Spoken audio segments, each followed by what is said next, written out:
this is likely the last generation where we'll be managing humans only, because soon we'll be managing humans and technology. So think about that in terms of what does it take as we're moving forward. Welcome to Technovation. I'm your host, Peter Hyde. My guest today is Bill Pappas. Bill is the head of global technology and operations at MetLife, a 155-year-old financial services company providing a wide array of insurance and financial products and services to consumers and institutions alike. The company earns roughly $67 billion in annual revenue, and Bill directs a team of more than 38,000 people responsible for technology development, infrastructure, information cybersecurity, data strategy and analytics, customer service, operations, crisis management, business continuity, and procurement for all lines of business, serving more than 90 million customers globally. I look forward to hearing more about his breadth of responsibilities, the work he and the team do to impact customer experience, how he's fostered a culture of innovation, and more about the innovations themselves through this conversation. Bill Pappas, welcome back to Technovation. It's great to speak with you again. Thank you so much, Peter. It's always a pleasure to be here with you. Yeah, I feel the same way. Well, let's begin, Bill, if you don't mind, with an overview of MetLife's business. Quite a massive organization that you help lead, and would love to hear sort of the latest overview of it, if you could provide that, please. Sure, Peter. So MetLife, to your point, is one of the world's leading financial services companies providing insurance, annuity, employee benefits, and asset management to help both individual but also institutional clients build what we call a more confident future. We've been in business for more than 155 years, and we're very proud of that. And we also have operations in more than 40 markets globally, and we hold leading position in the United States, in Asia, and also in Latin America. Really? And describe your role. You're the head of global technology and operations, a role a few have, but still not many, and would love to understand that combination of responsibilities. No, you're right. I have the privilege, Peter, to lead a combined technology and operations organization. And why I say it's a privilege, I'll tell you what that really means. But that combined organization really owns both the customer and, in some cases, the associate journey and their experiences. The team is responsible for technology development, for infrastructure, for cybersecurity, data strategy and analytics. We also are responsible for customer service and operations, and corporate security, business continuity, and as of a couple of weeks ago, in real estate. And we do all of this for all line of business. So I direct a team for close to 40,000 resources. We're half of the company when you look at it from a headcount perspective, but equally important when you look at it from a budget perspective. Could talk a bit about the team underneath you, if you wouldn't mind, Bill. Is it bifurcated along the lines of the two major topics, tech and operations? You talked about some of the more specific items underneath that, or is there a portion of the team that spans the two, as you do, of course? Yeah, I think we spent a lot of time, actually, Peter, talking about this almost 5 years ago. It's definitely not bifurcated. One of the things that I wanted to make sure that I'm not the only one, that I'm connecting the dots across all the teams. So we are strongly aligned under a very consistent set of priorities that makes us accountable to enable the business to win in the marketplace. We're doing that by developing new technology solutions and ensuring that we are re-engineering our processes to provide a more contemporary customer experience to the customer. We're responsible collectively to simplify and modernize our infrastructure. We had spent a significant amount of time over the last 5 years making sure that we are contemporary, not only on the solution, but the infrastructure that we plug in those solutions. We're collectively responsible to protect the company, and we're doing that from a cyber perspective, but also the way we govern our data. And collectively, we talked about we're a big part of the MetLife, so we're responsible to reduce the cost and make sure that we're able to operate at a unit cost that really makes sense for the products that we support across. And also, we're here to develop a contemporary workforce, and that we always believe that our employees are great assets, and they need both the skill sets and the leadership capabilities to be able to manage. So very aligned, very unified. And one of the biggest compliments that I also get is when our businesses said, I walked into the team, I cannot tell who is the software engineer versus the data scientist, versus the operation leader. They finish each other's sentences. So for us, we have a unified way because at the end of the day, collectively, all of those disciplines under technology and operations, they have one goal, and that goal is to be able to service the customer. So significant amount of time, even my management routines are very aligned and consistent across all of those disciplines. That's very powerful the way you describe that, certainly, and can understand how that collaboration fosters even better ideas and value for the organization. We're having this conversation, Bill, relatively early in 2025, and no doubt that's given you a chance to reflect on the year ahead and areas of opportunity. Talk a bit about your outlook for the year ahead, if you could provide that, please. Peter, I mean, it's interesting because you said earlier, I already felt that I have a couple of months into the year already, and it's not even end of January. But I will just say three things. The first one I will talk about as I look at 25, the pace and the conversion of the change that we have seen started last year will persist. And what I mean by that, we saw economic and geopolitical pressures. They're still here. We saw very evolving customer expectations, what the expectations of the customer, the way they want to be serviced and the type of products they keep evolving. We saw proliferation of AI. And even the last couple of days with DeepSeek, it has been interesting to see. We saw cyber and regulatory, and we saw a lot of the workforce expectation to change. And what's interesting, all of these, they exist. And as leaders, we have no choice but to be able to really manage all of them at the same time. We grew up in an environment that you can either do one versus the other. Going back to the bifurcation or not about my team, we need to be able to figure out how do you manage that conversion of pace and change. So that's number one. Number two, what we still see, it's the pressure of creating new playbooks of execution, which requires significant about collaboration. So if you look at that change, there is not a playbook around AI. It changes every single day. There is not a playbook around cyber. So not only there is pace of change and conversion, but there is a new ways that our leaders needs to figure out how to execute to stay very contemporary and relevant for what we see today. And the last thing that I think it will be different, it's growth. There is an optimistic, obviously it depends where you are in the globe, over the next 5 years around growth. So from our function, especially on the technology side, how do we evolve from being an enabler to the business to be a creator of growth opportunity for the business? And that's a very different mindset because a lot of our functions responsibility always align to the line of business, but from a point of view of being able to bring to life their strategies. Now they're asking us, this is good, continue that, but can you bring to the table those new growth opportunities that is going to help us kind of win in the marketplace? So you're going to have those three pieces really playing a big part of how we manage 25. Really fantastic, and great to hear some of the optimism in your voice as you look ahead to the 5-year window. You mentioned earlier in your response the sanctity of serving customers well and their evolving expectations. And no doubt the growth that you're talking about over the next 5 years requires better service of those very same customers. How does the company stay attuned to the changing needs and preferences of customers, which themselves are evolving so fast? No, I think you're right. And part of what we have seen from the evolving expectations, regardless of where you are within financial services, insurance included, they want more personalized, more secure customer interactions, and they want a combination of technology and also human. But for us, the way we stay attuned to all of these changes is, first of all, we're having unbiased listening to customers.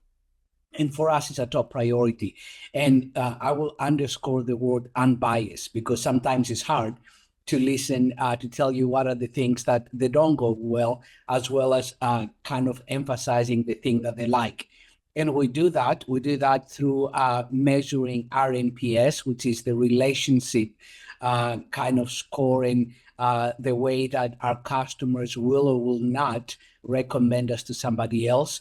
We have customer councils that we put in place to make sure that we constantly get the insight around our product that we already have in place or the products that we are trying to bring to market.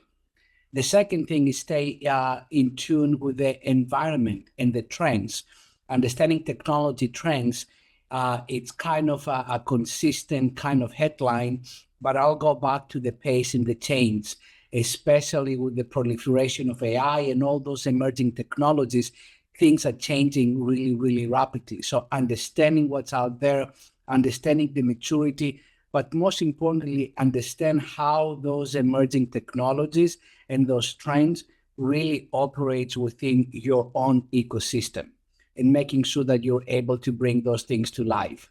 And the last thing I will say, it's being very clear on your priorities and be very focused on this. So for us, from a priority perspective, we grounded on a growth and customer-driven strategy. Anything else, it doesn't really matter. So how do you prioritize around those priorities and making sure that you're not chasing the shiny new toy, but you're chasing those capabilities, those trends that you can see that can actually either bring your strategy to life or, what I said before, create new opportunities for the strategy. Yeah, very interesting. And I recall, Bill, past conversations of ours where you've referenced the necessity of servicing customers both in a high tech and a high touch way. And, at first glance, those might seem to be difficult to operate in concert. And I'd love to understand how you accomplish both of those.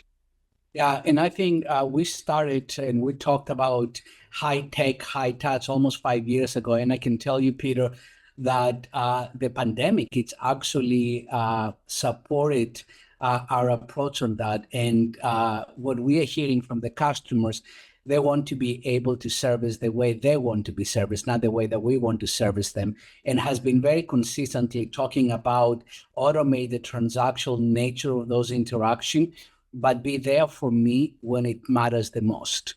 And that concept resonates. I mean, we talked about what we do, and the emotional connection and the dependency that our customer has to our product. So being able to provide both the technology and take away those transactions, but being there and innovate empathetically, it's a big approach and a big focus of ours. The other thing that is interesting when you talk about the high tech and the high touch is how do you actually do that? So we have been spending the last couple of years really kind of going through all of our big core processes, and we really understanding the customer journey. And for the first time, we've been very deliberate which pieces of that customer journey we will automate and which pieces of that customer service we will provide a human connection for those moments. And we've never done it before. Before, for us, when we started, it was all around the automation piece. And we knew and we had very high caliber customer advisors to our customers, but now we are designing it into the process. We're making very deliberate decisions that is not only based on return on investment, but is based on how our customers want to be serviced and where that high touch makes sense for them and makes sense for us as well. So it's a balanced approach, and I think we've been around for 155 years, and we had proven that we should be able to keep agile to be able to just to fit for purpose for what our customers needs today. And I'm hearing echoes of your earlier response of servicing customers as they wish to be serviced. And so really powerful how you've translated that into some meaningful ways of understanding where technology can lean forward and where the human touch is more necessary based on the needs of those customers. Thank you for that. You also mentioned in your earlier response, as you were talking about growth, the sanctity of people and the sanctity of innovation. And I wanted to talk to you a little bit about the intersection between those two. I know you're proud of cultivating a culture of innovation at MetLife. And I'd love to talk about a bit more about what that means and the methods that you've used in order to do so. Yeah, no, thank you for that, because that's definitely something that I feel very proud and very passionate about it. And my team does the same. For us, we started when we looked at this and not having innovation being a team and not having innovation to be a lab, but innovation being a more of a culture things, and we innovating through everything that we are responsible for. So the way we started this is, number one is commercial orientation. And we felt that being very important.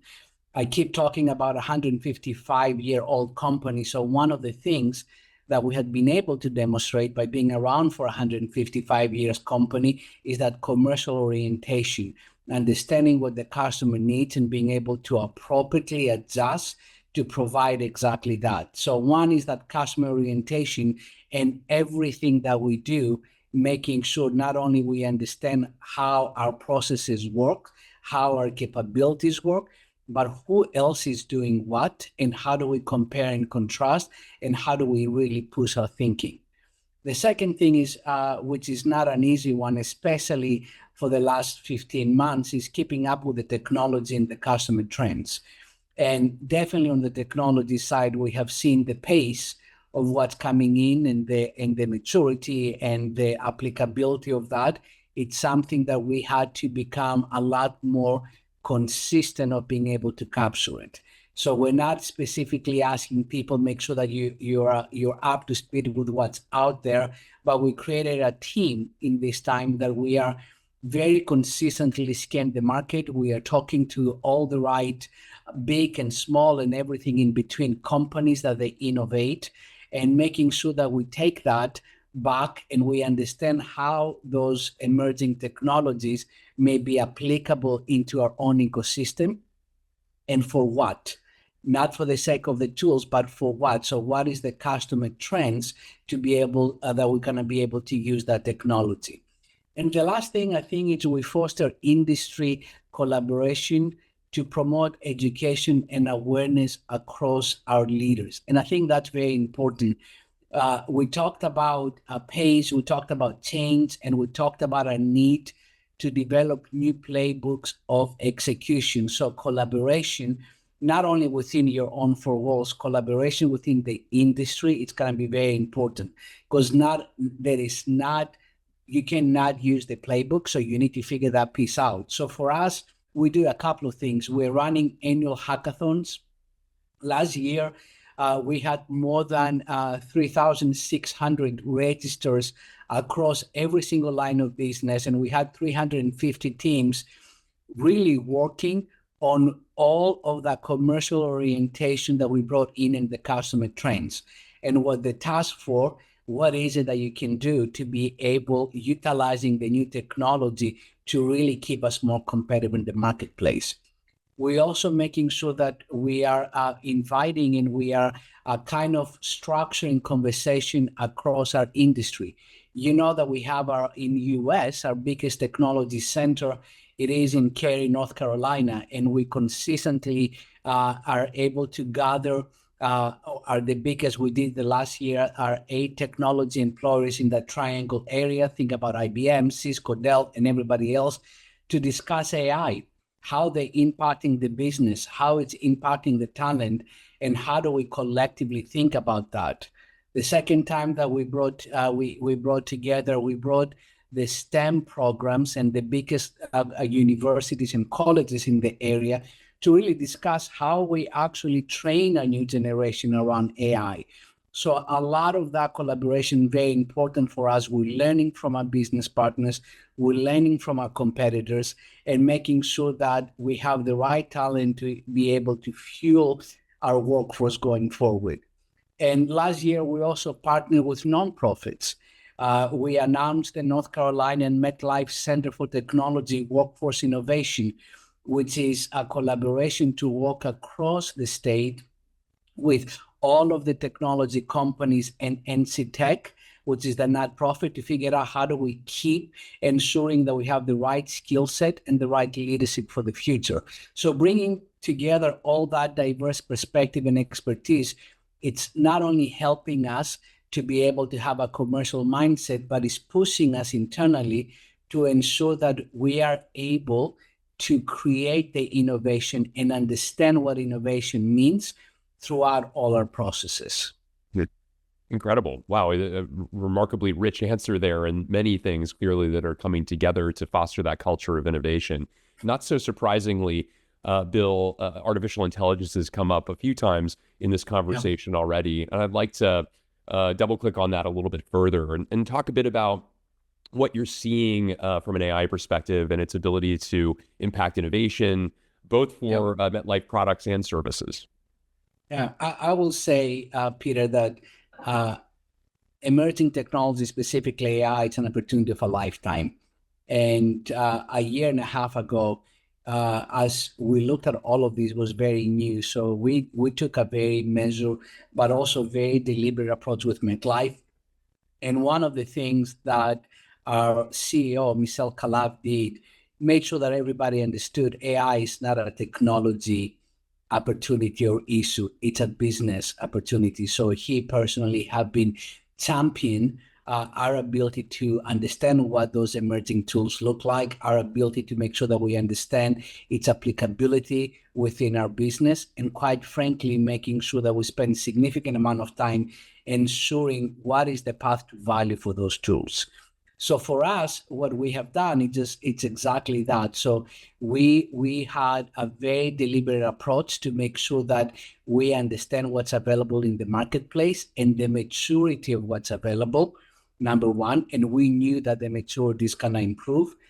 We spend time to make sure that we bring them into our ecosystem and make sure that they understand how they behave within our own four walls, especially organizations that we are trying to become more contemporary from a legacy perspective. So we wanted to make sure that we understood that.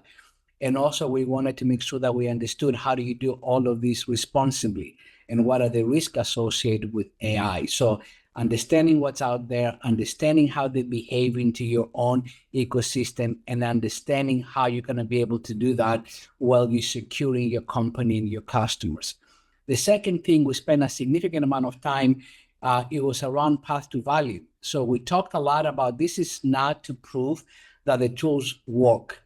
We were very convinced 6-7 months into last year that the tools, A, they're working, B, they're gonna get better, and C, they're gonna get better fast. So the issue for us is what are you trying to resolve? And it's not to prove that the tools are working, but is where is the path to value?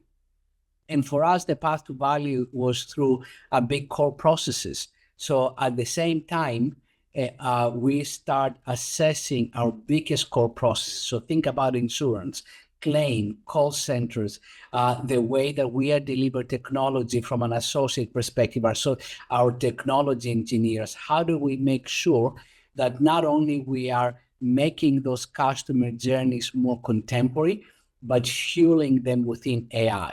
So we saw a tremendous amount of excitement when we went to the business, and we did not talk them about tools or the AI tools. We talked them about their processes and how what's available can fuel and leapfrog where we need it to be. So that was number one. Number two is education. We understood early enough that we need to make sure that we educate everybody else. And from an AI perspective, I always say that regardless of which function you're part of, everybody started from scratch. Even if I was in technology, I didn't know anything more than somebody else that was sitting in HR and finance. So we had to be able to let everybody know that we can learn together. And that's a very new experience from everybody else. And I had to let it go from a technology perspective that I may not be yet the expert. So how do you learn? So we spend a lot of time making sure that we're educating our workforce and making sure they understand what's available and also understand what we don't know. And then at the same time, we saw them very clear examples through process re-engineering, how those tools can bring this to life. And the last but not least, pace. I mean, I talked about at the beginning that even what we saw, the pace of that innovation. So how do you make sure not only you understanding what's available, but how do you make sure that you're understanding where you need to be selecting some of those tools that they may change 6 months down the road. So we have a very balanced approach to be able to experiment with a path to value mindset, but also not yet committed to something for longer term, because things still changing really, really rapidly. And you want to keep an open-minded, and you want to be able to see what's there. Really exciting. And great way of describing that. I love the newness of this technology being such that the technology team is learning with the non-technology team together. What a powerful idea to communicate to them, but also to live, no doubt. So we talked a bit about the culture of innovation and obviously some consequential activities that are fostering that. We talked a bit about artificial intelligence and its rise and importance to an organization like MetLife.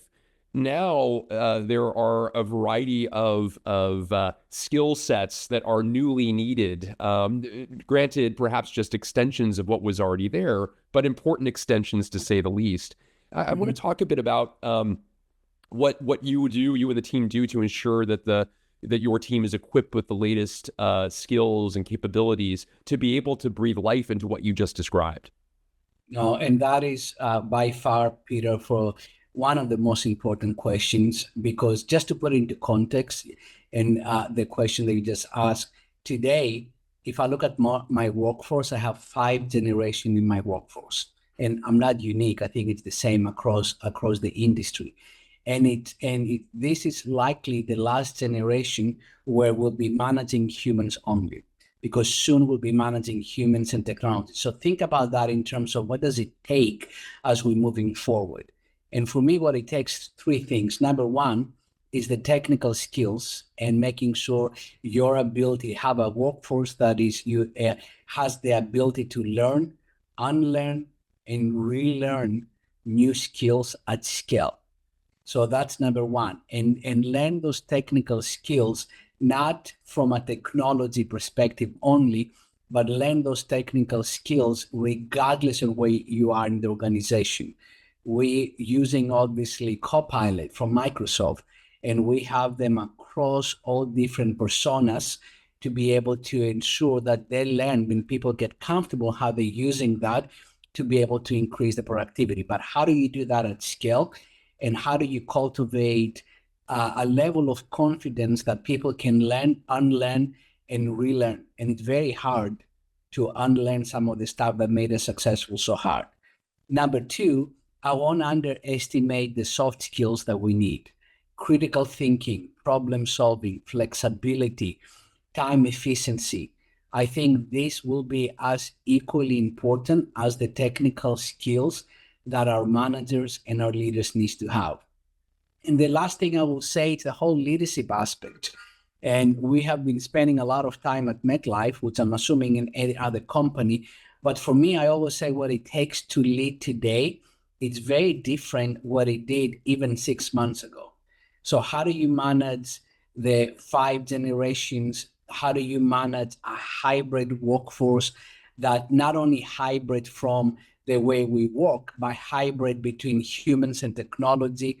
How do you make sure that you manage a workforce that they don't think the company is the number one priority? I grew up with that, and there is not judgment into this, but people want more than one aspect of their life to come together.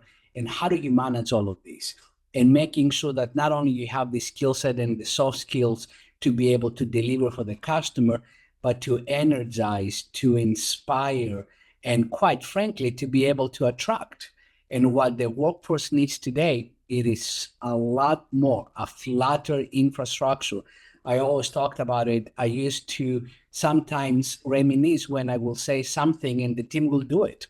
Now I will say something and I need to put it into context for the team. They can ask me questions, they can give me insights, they can connect the dots. It's richer, but it requires a very different skill set and very different leadership to be able to manage like this. So we are thinking around those 3 big pillars for us when it comes to our workforce to be able to be successful as we're moving forward. They're very interesting insights, Bill, and how modest of you to be able to, or humble of you, better put, to recognize that you and all leaders need to change as time goes on, and what makes a team successful will change as times change. Very Absolutely. interesting reflections you offered there. We've talked about a number of rising trends. Needless to say, you've talked about the amount of experimentation that happens on your team to gauge what other trends might be on the rise that MetLife might take advantage of. Anything we've not yet hit, Bill, that you would underscore as areas of opportunity or areas of curiosity, as the case may be? Yeah, I will go back to what I said, and I think this is very new, not very new, but I think it's going to be a very exciting. It's growth. And I think if you look at the last 5 years, obviously there was a lot of things that it was we never predicted, but a lot of companies spend a lot of time creating foundational infrastructure to be able to manage that. For us, I see across, at least in the US, that excitement around growth. At MetLife, we just embarked on the new 5-year strategy. We call it New Frontier, and it's very much a growth strategy. And the exciting thing for me, it's obviously the growth, because in terms of what we needed to do, but also how does that really, when I look at it from a function perspective, how does that change the function? And I mentioned before that we have been very, very good of enabling the functions to win in the marketplace. Now we're thinking about, in addition to that, how do you develop the growth opportunities for the businesses to win in the marketplace? When you look at that emerging technologies, when you look at how you develop new customer journeys, that they have the high tech, high touch, but also gives you more insights on what they need from a product perspective and a service. How do you take this and how do you create growth for the company? So I think that's what I'm incredibly excited about it, because that capitalizes on all the work that we have done over the last 5 years to be able to really poise as a company and actually as a function to be able to unleash that power. Yeah, remarkable, remarkable, and again, great to hear these notes of optimism, Bill, as you look to the future and as you think about the 5-year plan and its constitution. I wanted to conclude by asking you, as I know you're somebody who has a variety of resources that you turn to for inspiration and insight. Anything that you've recently read, watched, and/or listened to that you would Yeah. recommend to others here? Oh, interesting question, Peter. I actually, you know, that on a non-business read, you know, I'm a runner. I run marathons, and I'm getting ready, by the way, for the good, the bad, and the ugly to climb Kilimanjaro in a month from now. So I read Breathe, and this is from James Nestor. And what's so exciting about this is the new science of a lost art. So we always talk about emerging technologies, how things are changing. And that book really talked about how do we forget how to breathe as a human race, and the power of being able to breathe appropriately. So when you run, when you climb, on what you do every single day, it's a fascinating book that really brings you back to how we forgot to do something that is so important, but also so fundamental of what we do every single day. So I thought it was amazing, not only because I need it, but it's because as we keep talking about all new, we also need to figure out how we're not forgetting some of the things that makes us who we are. And from a business perspective, I read The Power in Prediction, going back to the AI, and that talked a lot about the enormous, they explained the size of the opportunities around the AI, but also start talking about some of the challenges in getting there. And some of those challenges obviously is changing every single day as the disruptors actually disrupt the disruptors. But I thought that was very fascinating and easy to be able to understand what is possible and how we're going to get it there. Great recommendations both, and good luck on Kilimanjaro. I hope you are able to Thank you. summit, Bill. And thank Thank you so you. much for a phenomenal conversation. I really appreciate the breadth of topics we covered, but also the specificity of what it is that your team is doing to marshal progress in so many exciting areas. I look forward to remaining abreast of continued progress made by you and your team, Bill, but just grateful that you'd spend time with me today. Thank you so much. Oh, like I said at the beginning, thank you so much, and always humble and excited to have a conversation with you and your team. Thank you, Peter. Thank you, Bill.